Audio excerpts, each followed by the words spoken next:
Hello दोस्तों, नमस्कार, स्वागत, वंदन, अभिनंदन। वीरों की भूमि, शहीदों का देश। और आप इतने खुशकिस्मत वाले हैं कि आप इस भूमि पर जन्म लिया आप लोगों ने। तो दोस्तों, जैसा कि हम लोग पढ़ रहे हैं पंचायती राज व्यवस्था एंड ग्रामीण अर्थव्यवस्था। पंचायती राज के ऊपर मैं काफ़ी वीडियो बना चुका हूँ। कुछ वीडियो ग्रामीण अर्थव्यवस्था के मैं बना रहा हूँ, जिसमें हम लोग शुरुआत करते हैं कृषि से। और बेटा, कृषि में जो क्वेश्चन पूछे गए थे पिछले एग्जाम में, उसके बारे में मैं आपको या उसी टॉपिक से हम लोग ये क्वेश्चन कंप्लीट कर रहे हैं। तो मतलब समझ जाओ कि जो भी टॉपिक हम लोग यहाँ कंप्लीट करेंगे, ये तो आपको घोट के पी जाना है। अगर आपको विश्वास नहीं हो रहा है तो आप लोग 2017 के पेपर उठा के देख लीजिएगा। 2017 के पेपर में आपको ये सारे क्वेश्चन देखने को मिलेंगे।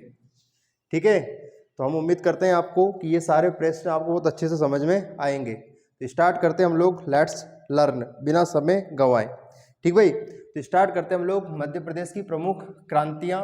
इसमें मध्य प्रदेश की क्रांतियाँ भी हैं, भारत की क्रांतियाँ भी हैं, और ऑल ओवर क्रांतिकारी हम लोग बात करें तो इसमें हम लोग बात करेंगे काय की बेटा, कृषि के बारे में। ठीक है, तो सारी की सारी क्रांतियाँ ये किससे संबंधित है? कृषि से संबंधित क्रांतियाँ हैं। ठीक है, तो आपको ये सारी बातें याद रखना है। ठीक भाई, अच्छा, तो यहाँ हो गई प्रमुख क्रांतियाँ और they are related to agriculture. ठीक भाई, चलो अब आप लोगों ने सुना है 1857 की क्रांति।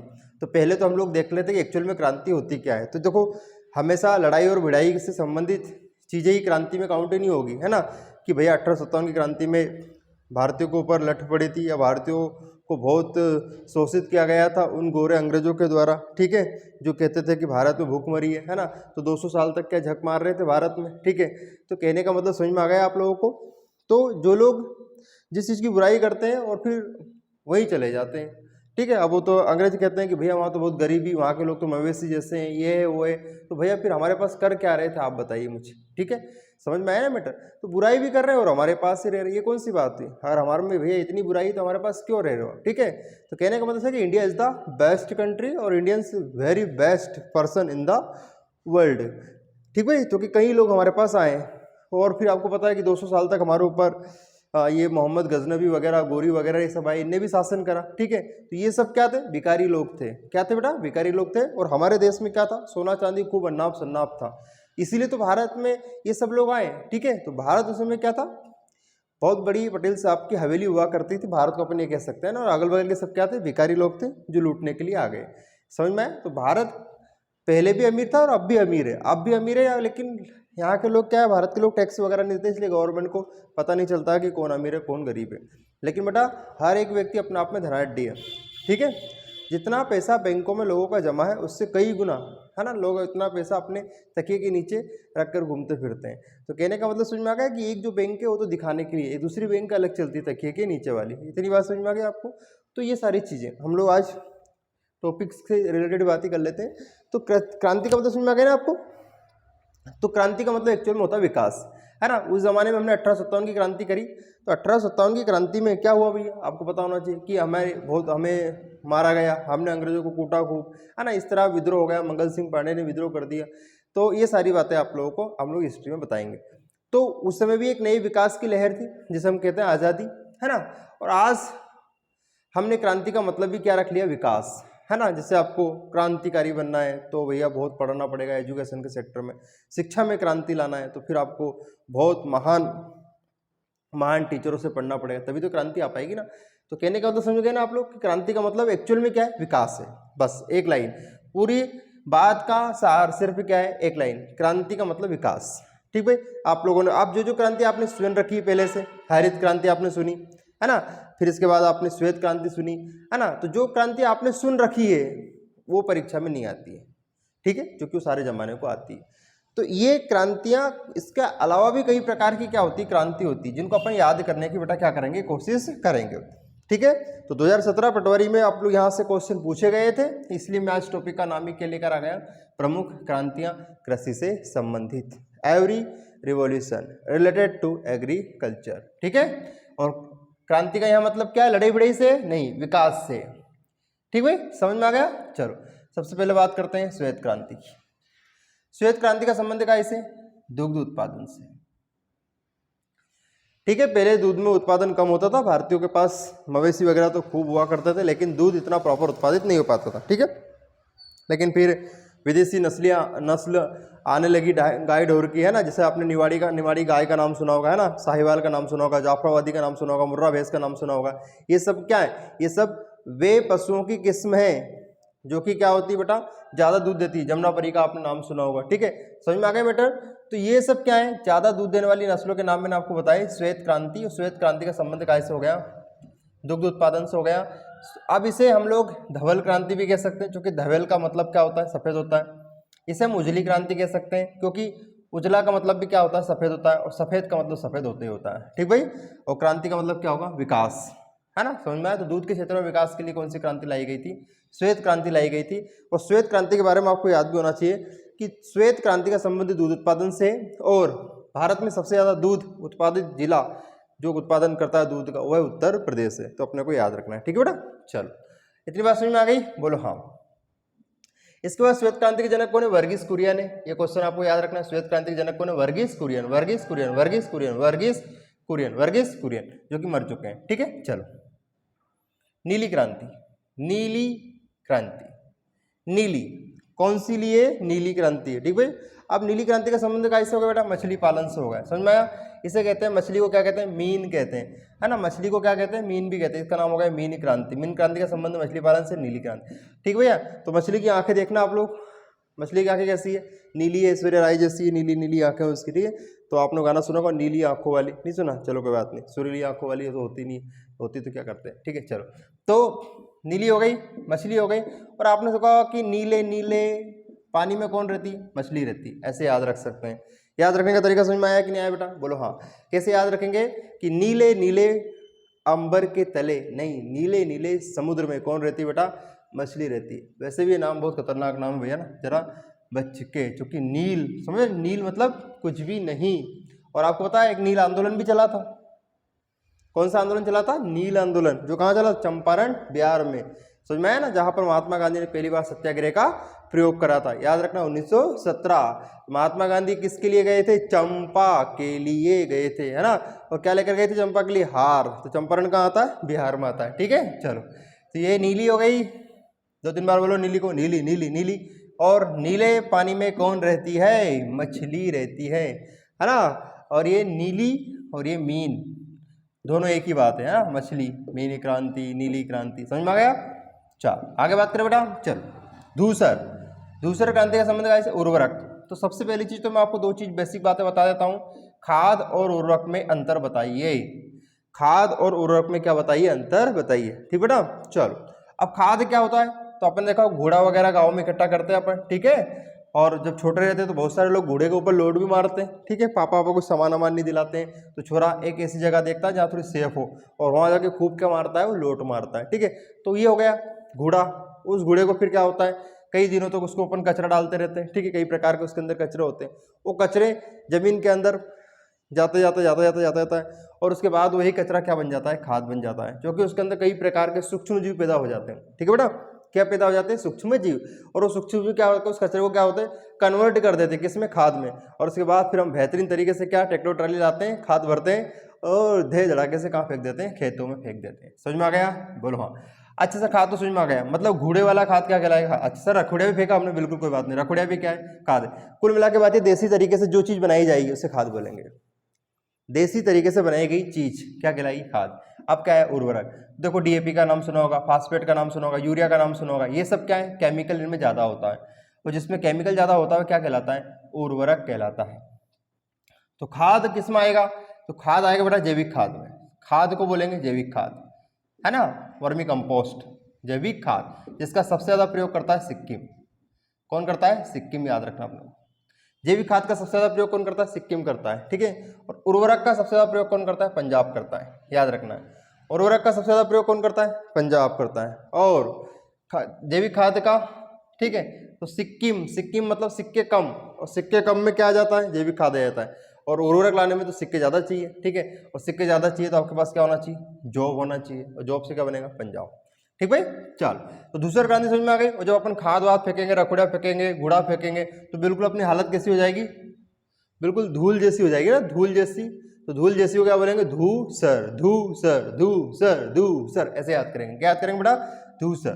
पिक्चर क्लियर है। तो खेतों में उर्वरक के क्षेत्र में हमें और भी क्रांति लाना है और इसी की वजह से उत्पादन बढ़ता है बेटा, और इसे क्या कहते हैं, धूसर क्रांति कहते हैं। समझ में आ गया, बोलो हाँ। नीली आंखों वाली, नीली नीले पानी में कौन रहती है, मछली रहती है भैया। सफेद, दुग्ध क्रांति हो गया। इतनी बातें समझ में आ गई क्या, अरे बोलो रे भैया, चलो गुलाबी क्रांति। गुलाबी क्रांति का संबंध का इससे है, झींगा उत्पादन। झींगा कौन होता है, मछली का बच्चा। मछली पालन जब आप लोग करोगे तो मछली के क्या लेकर आओगे, बीज, है ना। मछली के बीज मतलब ऐसे नहीं कि भैया मछली को बोते हैं, लेकिन छोटे छोटे बच्चे लाते फिर उनको तालाबों में फेंक दिया जाता है। उसके बाद वो मछलियाँ क्या होती है, बड़ी हो जाती है। जब बड़ी हो जाती है तो उसे कहते हैं हम लोग झींगा उत्पादन। तो मछलियों के बच्चों को पालना क्या कहलाता है, झींगा, झींगा, झींगा, झींगा, है ना। ऐसे झींगा क्रांति कौन हो गई, गुलाबी। तो झींगा, गा से गुलाबी। समझ में आ गया। अब गुलाबी थोड़े थोड़े आप देखना, कोई अच्छा जो प्याज आप लोग खेतों से बड़ा सा प्याज निकालना, थोड़ा जो बेहतरीन प्याज हो, ऐसे सड़ा पीड़ा प्याज मत निकालना, तो उसका कलर कैसा होता है, गुलाबी जैसा। समझ में आ गया, ये हो गया प्याज। और अगर प्याज से भी याद नहीं करे तो प्याज को कर दो प्यार, और प्यार का प्रतीक है ढिंक चिका रे रे रे रे, ठीक बेटा, गुलाब। समझ में आ गया बेटा। चलो इतनी बातें समझ में आ गई क्या, बोलो हाँ। और आपसे ये क्वेश्चन पूछा गया था 2017 पटवारी, प्याज में सबसे अग्रणी राज्य कौन सा है, तो आंख मीच के लिख देना महाराष्ट्र। कौन सा बेटा, महाराष्ट्र। समझ में आया। सबसे ज्यादा सोयाबीन कहाँ होता है, मध्य प्रदेश में होता है। और उसके बाद दूसरे नंबर पर सोयाबीन कहाँ होता है, महाराष्ट्र में। और उसके बाद तीसरे नंबर पर सोयाबीन कहाँ होता है, तो राजस्थान में होता है। ठीक है बेटा, इतनी बात समझ गए क्या आप, बोलो हाँ। अगर इतनी बात आप लोग समझ गए हैं बेटा, देखिए स्वागत है आपका दोबारा से कृषि संबंधित चीज। अब मैं आपको यहाँ कृषि के संबंधी बहुत सारी चीज एक्स्ट्रा भी बता रहा हूँ, है ना। ऐसा नहीं कि 2-4-6 लाइन लिख दी है मैंने तो बोले सर क्या 5-6 लाइन पढ़ाई आपने तो 4-5 घंटे में, ठीक है ऐसे। और आज क्लास बराबर 30 मिनट तक जाएगी। गुलाबी क्रांति हो गई बेटा, झींगा हो गया, प्याज हो गया, मछली हो गई। सॉरी प्याज मछली तो ऊपर है रे बेटा, गुलाबी में तो क्या आएगा, सिर्फ झींगा उत्पादन आएगा, प्याज आएगा। प्याज का कलर कैसा होगा, गुलाब। चलो सुनहरी, सुनहरी को क्या बोलेंगे, गोल्डन क्रांति। सुनहरी क्रांति का एक और नाम क्या हो गया, गोल्डन क्रांति। इसका कॉन्टेक्ट यहाँ। अब फल थोड़े सुनहरे टाइप होते हैं, देखना आप लोग। और बागवानी, शहद, शहद सुनहरी होती है, ऐसे याद रख लेंगे, है ना। और बागवानी, तो ये बाग भी क्या हो गया, सुनहरा हो गया। तो बेटा सुनहरी मुझे एक फल दे दे, फल कहाँ से मिलेगा, बाग से मिलेगा, है ना। और ये क्या हो गया, शहद। तो सुनहरी मतलब हे भगवान से बोल रहे कि सुनहरी मुझे क्या दे दे, फल दे दे। फल कहाँ से मिलेगा, बाग से मिलेगा। और जैसे ही तुमने वो फल खाया तो तुम्हें किसके जैसा स्वाद आया, तो उसका नाम क्या है, शहद। क्या है बेटा, शहद। इतनी बात समझ में आ गई, ठीक है। अच्छा गोल क्रांति, इतना इतना पानी गोल गोल रानी कहानी सुनी होगी। तो गोल गोल क्या होते हैं, आलू। आलू सबसे ज्यादा कहाँ होता है, उत्तर प्रदेश में होता है। गेहूं सबसे ज्यादा कहाँ होता है, उत्तर प्रदेश में होता है। गन्ना सबसे ज्यादा कहाँ होता है, उत्तर प्रदेश में होता है। दूध सबसे ज्यादा कहाँ होता है, उत्तर प्रदेश में होता है। चीजें याद करना है आपको, बार बार मैं बोलता हूँ कि आपको बार बार सिर्फ सुनना है। गेहूं उत्तर प्रदेश, चावल पश्चिम बंगाल, इसके बाद गेहूं हो गया, फिर गन्ना हो गया, दूध हो गया, है ना। ये सारी चीजें कहाँ होती है, तो भैया ये उत्तर प्रदेश में होती है। और याद कैसे करेंगे, गोल गोल क्या होते हैं, आलू होते हैं। ठीक भाई, चल लाल क्रांति को देख लेते हैं। मांस, या तो मांस के क्षेत्र में उत्पादन होगा तो उसे क्या बोलेंगे, लाल क्रांति। और मांस में खून होता है, और खून कौन से कलर का होता है, लाल कलर का। और टमाटर तो आपने देखे होगा, प्रश्न आया भी था एक बार परीक्षा में, पूछा कि टमाटर का रंग कैसा होता है, आया नहीं था, मजाक कर रहा हूँ, ठीक है। तो टमाटर कैसा होता है, लाल होता है। मांस कैसा होता है, लाल होता है। इनके क्षेत्र में उत्पादन बेटा क्या कहलाएगा, क्रांति कहलाएगा। समझ में आया यहाँ तक। तो ये क्वेश्चन आप भूल जाओ, ये मैं होने नहीं दूंगा। समझ में आया बेटा, ठीक है।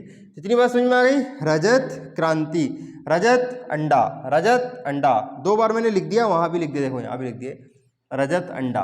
तो रजत मतलब सिल्वर, और अंडे का कलर थोड़ा थोड़ा कैसा होता है, सफेद नहीं होता है, पूरी तरह सफेद नहीं होता है, थोड़ा सा चांदी जैसा होता है, ठीक है। तो ये रजत, और ये क्या हो गया, अंडा। रजत अंडा, रजत क्या हो गया, अंडा। तो बेटा अंडा के क्षेत्र में उत्पादन करना क्या कहलाएगा, रजत क्रांति कहलाएगा, है ना। इसे सिल्वर क्रांति भी कह सकते हैं, है ना। चलो अंडा सबसे ज्यादा कहाँ होता है, आंध्र प्रदेश में होता है।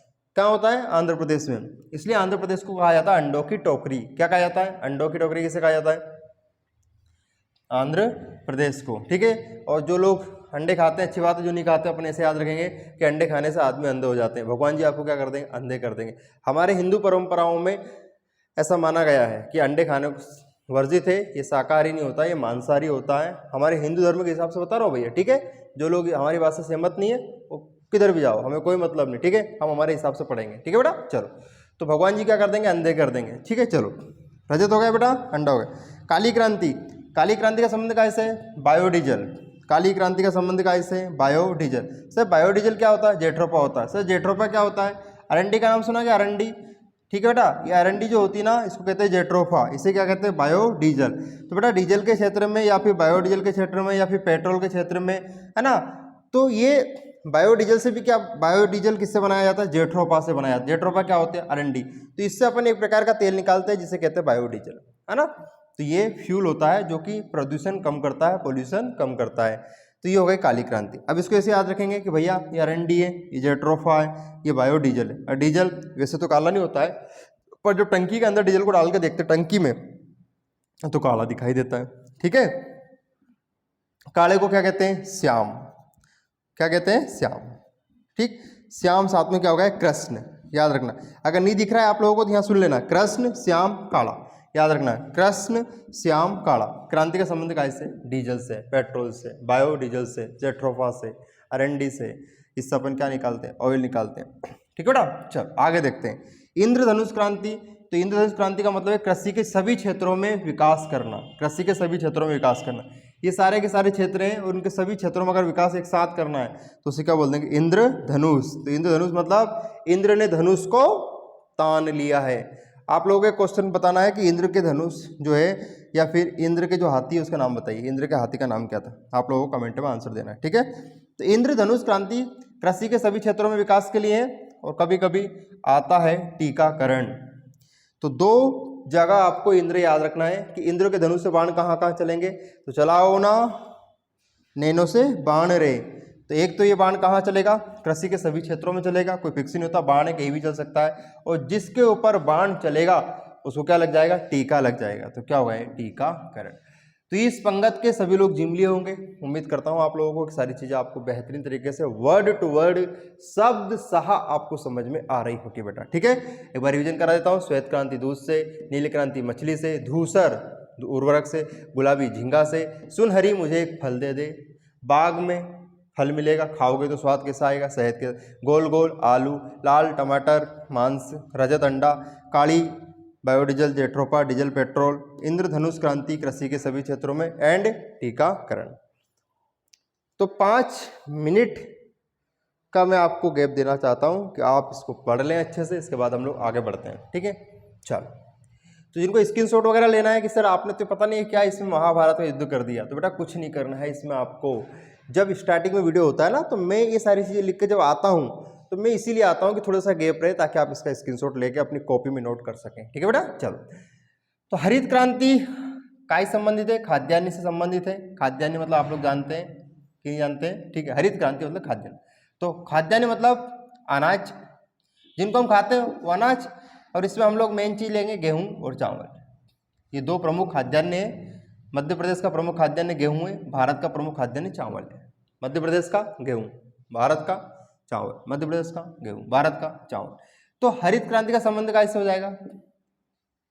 खाद्यान्न उत्पादन से, ठीक है। हम लोग पहले भूखे मरते थे। हम लोग पहले क्या मरते थे? भूखे मरते थे, है ना। मतलब आज़ादी से पहले की बात करें तो अंग्रेजों का शासन हुआ करता था, तो इतना ज़्यादा किसान विकसित नहीं था। लेकिन जैसे हमारे देश में क्या आती है? हरित क्रांति आती, गेहूँ और चावल के उन्नत बीज आते हैं। तो गेहूँ और चावल हमने इतना पैदा कर लिया बेटा कि वर्ल्ड में हमारा दूसरा नंबर है। कौन सा नंबर है? दूसरा। पहले पे चीन है, दूसरे पे हम है। समझ में आया? तो हम लोग खाते भी हैं, साथ में बेचते भी हैं। इतना ज़्यादा हमारे पास खाद्यान्न होने लग गया है। और एक टाइम पे था कि हमें सप्ताह में 1 दिन भूखा रहना पड़ता था। ये नारा किसने दिया था? तो ये नारा दिया था किसने? लाल बहादुर शास्त्री ने कहा था कि सप्ताह में 1 दिन अगर आप भूखा रहोगे तो 1 दिन अनाज ज़्यादा चलेगा। और इस तरह सबसे पहले उन्होंने अपने परिवार वालों को भूखा रखा, फिर खुद के ऊपर प्रैक्टिकल करा। उन्होंने देखा कि हाँ आराम से भूखे रह सकते, कोई दिक्कत वाली बात नहीं। तब जाके उन्होंने समस्त देशवासियों को इस बात के लिए कहा कि आपको सप्ताह में 1 दिन भूखा रहना है। लेकिन बेटा कहते ना कि सबका अपना समय आएगा, अपना टाइम आएगा। देखो अपना टाइम आ गया है और अपना टाइम अभी चल रहा है। पूरे वर्ल्ड में, इस दुनिया में हम लोग खाद्यान्न के उत्पादन में आत्मनिर्भर है और आज हमें किसी के आगे हाथ फैलाने की जरूरत नहीं है। समझ में आ गया बेटा? चलो, हरित क्रांति हो गई। चलो अमृत क्रांति। अमृत क्रांति का कॉन्टेक्ट काहे से? तो अमृत क्रांति का कॉन्टेक्ट बेटा काहे से? नदियों को जोड़ने से। ठीक है, अगर हम लोग नदियों को आपस में जोड़ेंगे, जैसे आपको पता है कि केन को किस में जोड़ा गया है? बेतवा में जोड़ा गया है, नर्मदा को सिप्रा में या सिप्रा को नर्मदा में। तो ये परियोजनाएं चलती रहती है। ठीक है, तो ये अगर नदियों को आपस में जोड़ने से क्या होता है कि अगर कोई नदी जिसमें बहुत ज़्यादा पानी है बेटा, और कोई ऐसी नदी जिसके पास पानी नहीं है, सूखा पड़ रहा है, तो अधिक मतलब अधिक वो जो पानी है वो सूखी हुई नदी में जा सके, तो ये क्या हो गई? अमृत क्रांति हो गई। समझ में आ गया बेटा? तो ये हो गया नदियों को जोड़ो, अमृत क्रांति, नदियों को जोड़ो। ठीक है, इसके बाद क्या है? रजत क्रांति। तो रजत क्रांति मैं आपको बता चुका हूँ, और यहाँ पर सरकारी स्कूलों में आंध्र प्रदेश में मध्याह्न भोजन में सबको एक एक अंडा दिया जाता है, ये बात आपको याद रखना है। ठीक है, पीली क्रांति। पीले कलर की क्या होती है? सरसों होती है, याद रखना। पीले कलर की क्या होती है? सरसों होती है, याद रखना, याद हो जाएगा। पीली सरसों, पीली सरसों, सरसों पीली। तो सर ने 100 रुपये की क्या कर ली है? पीली। ऐसे याद रखेंगे, सर ने 100 रुपये की पीली है, तो क्या होगा? ये सरसों। समझ में आ गया? सदाबहार क्रांति, देश की मिट्टी को उन्नत बनाना। देश की मिट्टी को उन्नत कैसे बनाएंगे? परीक्षण करेंगे, इसमें देखेंगे इसमें नाइट्रोजन कम है कि पोटास कम है कि फास्फेट कम है, क्या क्या इसमें कम है, फास्फोरस वगैरह जो भी इसमें पोषक तत्व पाए जाते हैं, अगर वो कम है तो उसकी हम लोग क्या करेंगे? प्रयोगशाला में जाएंगे। कहाँ जाएंगे? मिट्टी प्रयोगशाला में जाएंगे और उसका परीक्षण करवाएंगे और देखेंगे इसमें कौन से तत्व की क्या है? कमी है। उसके हिसाब से उसमें अपन क्या करेंगे? उर्वरक का प्रयोग करेंगे, खाद का प्रयोग करेंगे। तो दोस्तों वीडियो कैसा लगा होगा आपको जरूर बताना है कमेंट में। अगर आप नहीं बताओगे तो आप सबको कसम है, और उन लोगों की कसम है, लाड़ी की कसम है आपको या फिर लाड़ा की। समझ में आया? तो इस बात को ध्यान में रखना है। अगर आप लोगों ने ये वीडियो जितनी मेहनत से मैंने बनाया है और अगर तुमने इसमें कमेंट नहीं करी तो अगले वीडियो में इतनी ताकत और ऊर्जा के साथ नहीं बनाऊंगा, ये आज आपसे प्रॉमिस करके जा रहा हूँ। ठीक है, तो लगातार आप लोग कमेंट करें, और कमेंट करने से हमें पता चलता है कि आप तक कौन सा डेटा जा रहा है कि नहीं जा रहा है। ठीक है बेटा, तो इतनी बात आपको समझ में आ गई। वीडियो को लाइक करना है, शेयर करना है, सब्सक्राइब करना है, और ये सारी चीज़ें मैं आपको याद करवा चुका हूँ। हरे हरे अनाज होते हैं, अमृत जैसा पानी नदियों में होता है, अंडा चमकता है, पीली है सर ने 100 रुपये की। सदाबहार देश की मिट्टी को क्या करेंगे? उन्नत बनाएंगे, तो हम लोग क्या रहेंगे? सदा बहार रहेंगे, एवर ग्रीन रहेंगे। तो ये सारी चीज़ें याद हो गई होंगी। 2017 लास्ट ईयर पटवारी के क्वेश्चन उठा के देख लीजिएगा, आपको एक न एक क्रांति जरूर नजर आएगी। दोस्तों मिलते हैं अगले वीडियो में।